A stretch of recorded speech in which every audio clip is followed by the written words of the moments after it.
नौ को निशाना में बात करते हैं एक और बड़ी खबर की। आपको बता दें, संजीव जीवा हत्याकांड को लेकर एक बड़ा खुलासा हुआ है। बताया यह जा रहा है कि संजीव जीवा की हत्या के तार नेपाल से जुड़े हुए हैं। नेपाल में संजीव जीवा की हत्या की साजिश रची गई थी। बताया यह जाता है कि इस पूरे मसले को लेकर शूटर विजय यादव को हत्या की सुपारी दी गई थी। जीवा की हत्या के लिए ये बड़ी रकम देने की बात भी यहां पर सूत्रों के हवाले से कही जा रही है। संजीव जीवा हत्याकांड से जुड़ा हुआ ये बड़ा खुलासा आपको तो हुआ नजर आया है। बताया यह जा रहा है कि नेपाल में संजीव जीवा की हत्या को लेकर साजिश रची गई थी और इस पूरे हत्याकांड के तार जो है वो नेपाल से जुड़े हुए बताए जा रहे हैं।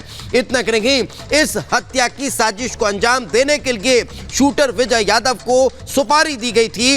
हत्या करने के लिए बड़ी रकम जो है वो विजय यादव को दी गई थी और यही कारण है कि संजीव जीवा की हत्या के बाद अब एक के बाद एक बड़े खुलासे होते हुए नजर आ रहे हैं।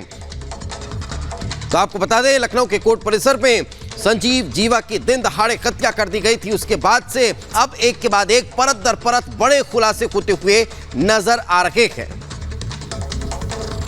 तो आपको बता दें, ये बड़ी जानकारी, एक के बाद एक नए खुलासे हो रहे हैं इस पूरे मामले में।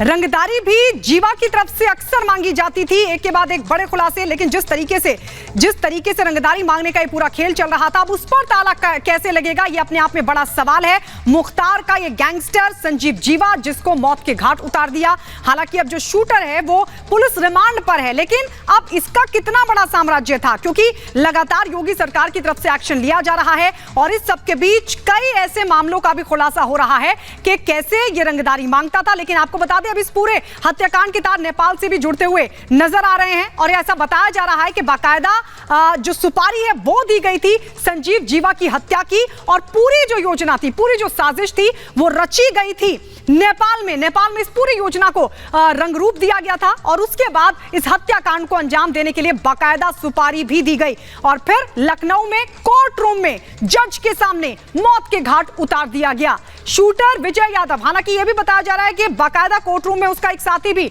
मौजूद था और साथ ही यह भी बताया जा रहा है कि बाकायदा एक शख्स ने बाइक से छोड़ा, वो कोर्ट रूम में पहुंचा और विजय यादव ने इस पूरे हत्याकांड को अंजाम दिया। लेकिन एक और बड़ा खुलासा हो रहा है, जैसे कि हम आपको बता रहे हैं कि नेपाल से इस पूरे हत्याकांड के तार जुड़ते हुए नजर आ रहे हैं। पूरी योजना को नेपाल में बनाया गया था और फिर सुपारी भी दी गई थी। 20 लाख की सुपारी दी गई थी संजीव हत्याकांड को अंजाम देने के लिए। बड़ा खुलासा इस पूरे मामले से जुड़ा सामने आ रहा है। तो बड़ी खबर आपको बता दें, संजीव हत्याकांड मामला, 20 लाख की सुपारी दी गई थी। सूत्रों के हवाले से यह बड़ी खबर आ रही है, 20 लाख की सुपारी दी गई थी। नेपाल में ताना बाना बुना गया था साजिश का। अशरफ नाम के शख्स ने दी थी सुपारी, यानी अशरफ नाम का एक शख्स जिसने संजीव हत्याकांड के लिए